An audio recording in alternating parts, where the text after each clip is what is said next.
Ladies and gentlemen, boys and girls, to bees of tomorrow, let's begin on understanding interview. Take a closer focus. So there you enter, and you're introduced to the team. Mr. Xavier, Mr. Rogers, Mr. Alexander, and Mr. Philip is the head of the interview panel. Hello, sir. Hi, sir. Good morning, sir. How do you do, sir? Okay.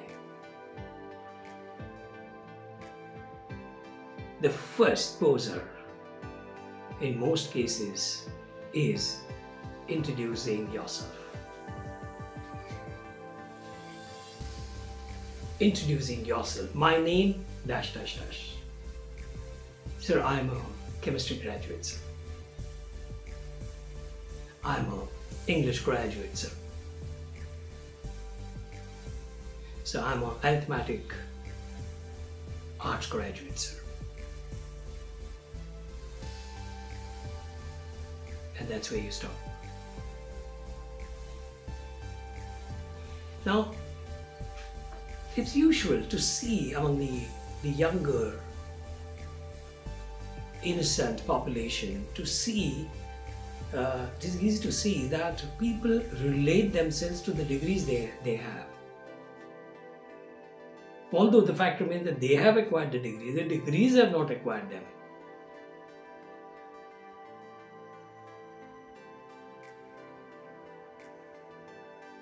Have you been acquired by the degrees? You have acquired the degrees. Especially if you stop at that point, I'm a chemistry graduate. Okay, you are doing a big crime. You have lost the best opportunity to talk about yourself. And because you don't talk about yourself, or you're not comfortable talking about yourself, you feel you're not exciting enough. You are just not exciting enough.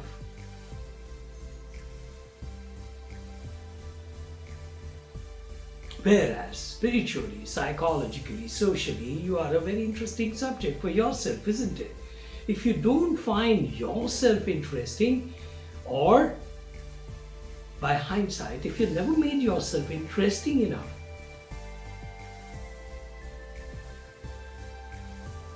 what have you been doing to yourself? Weren't you living with yourself? Did you park yourself in the neighbor's house or your friend's house? Did you park yourself at your nanny's place and you came here vacant? The body is empty. Knee is empty here. Is it that? That's improbable. You lived with yourself, so you claim, so you have to claim, so you must claim, so you should claim. You're living with yourself, dear.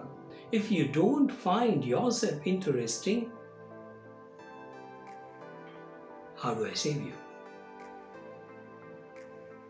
But primarily, people live a stale life,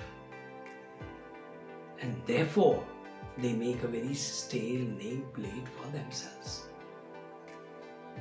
Imagine you write your nameplate when you own a bungalow tomorrow. You write your nameplate on a piece of paper and just stick it there. Would you like that? Will it establish the ownership? Your ownership of that place, your house? It'll be a ridiculous proposition to write your name on a chit of paper and stick it there with a gum. No, there has to be ownership. There has to be a declaration. Look, anything you want to deal with, as far as this place is concerned, legally, it's me who you will have to deal with. It's me you will have to deal with.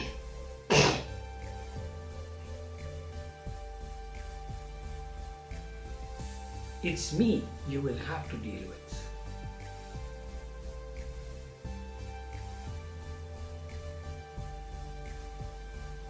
That's a declaration. That's not only your ownership, that's also your responsibility. Anything wrong that happens, yes, I'm responsible because I am supposed to be vigilant about this property of mine, this place of mine.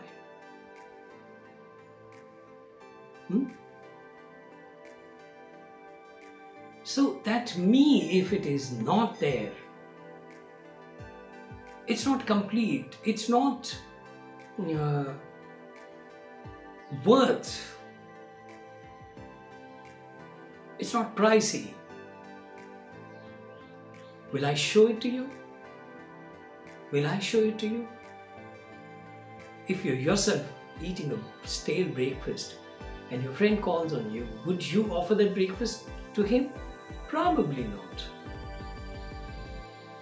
But if you're churning out some hot South Indian recipes, you'd certainly like your friend to accompany you on the table and have a breakfast, double breakfast on the food and breakfast on your friend.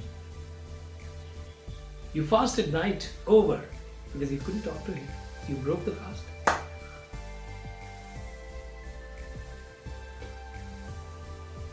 You broke the fast. It's a double breakfast. So, am I interested in myself?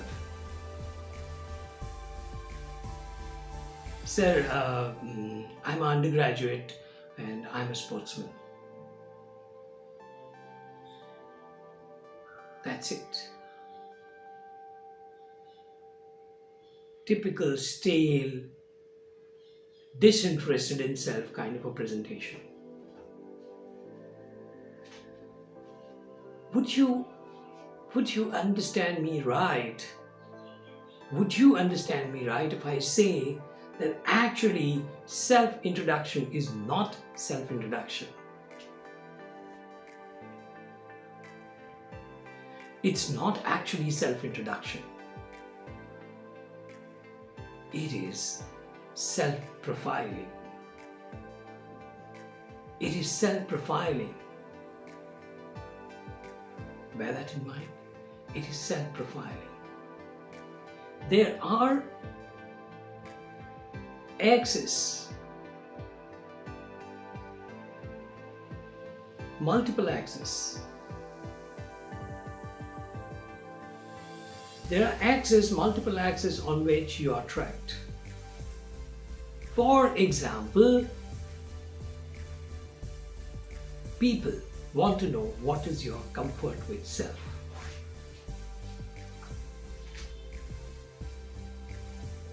Vital, intrinsic, essential, elementary, nuclear. What is your comfort with self?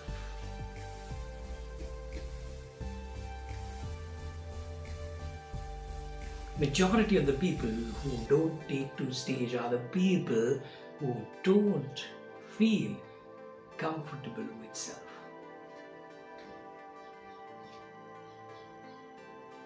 Even many artists and many literary people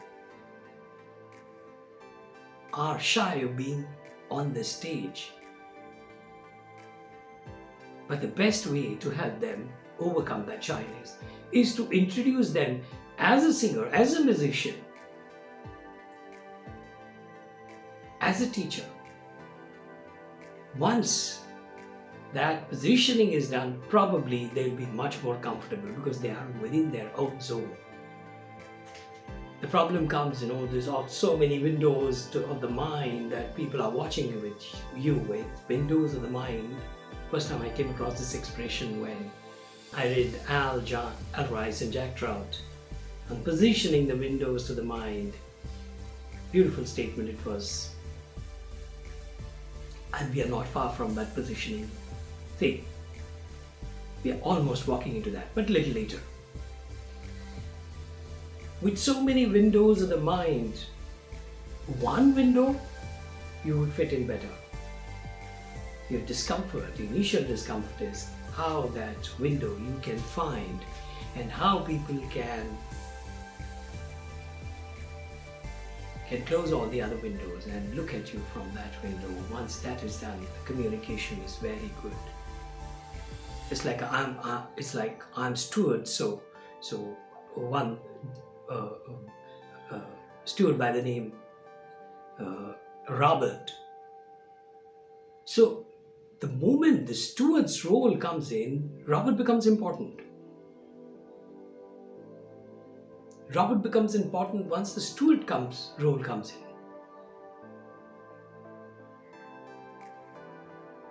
A table cleaner is important once the table is spoiled and you want desperately to clean the table. The roles fit in. So introduction as a teacher, as a singer, as a poet, as a composer,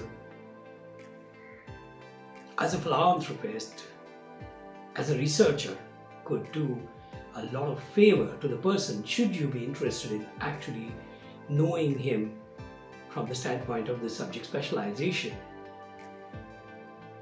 Obviously, you don't want to waste his talent in trying to assess him in terms of his generic behavior. No, that's not. That's not being dutiful about the job of listening to him and calling him on the stage. It's the problem with windows. So how do we create that window in the mind of the panel members that they are able to focus on you and find you interesting within that framework? They want to fit you somewhere. Or they want somebody to be fitted in the window that they are carrying. Now, many times window is an expression which is more fanatic than realistic. Many times it passes into fanaticism shorn of realism. And that's for the interviewers. Especially in today's world, if your interview process is being recorded, you better be very, very careful about that. You are an old organization member and your branding matters quite a lot to you now, isn't it? This little fellow who is sitting in front of you is a newcomer to the organization, going to be a newcomer to the organization. So he will be forgotten in no time, suppose he is not coming in. But the interview would last, will survive the memories of all the people. It might go against you. So thanks to the media attention, we will have to perform extremely well, at least in camera.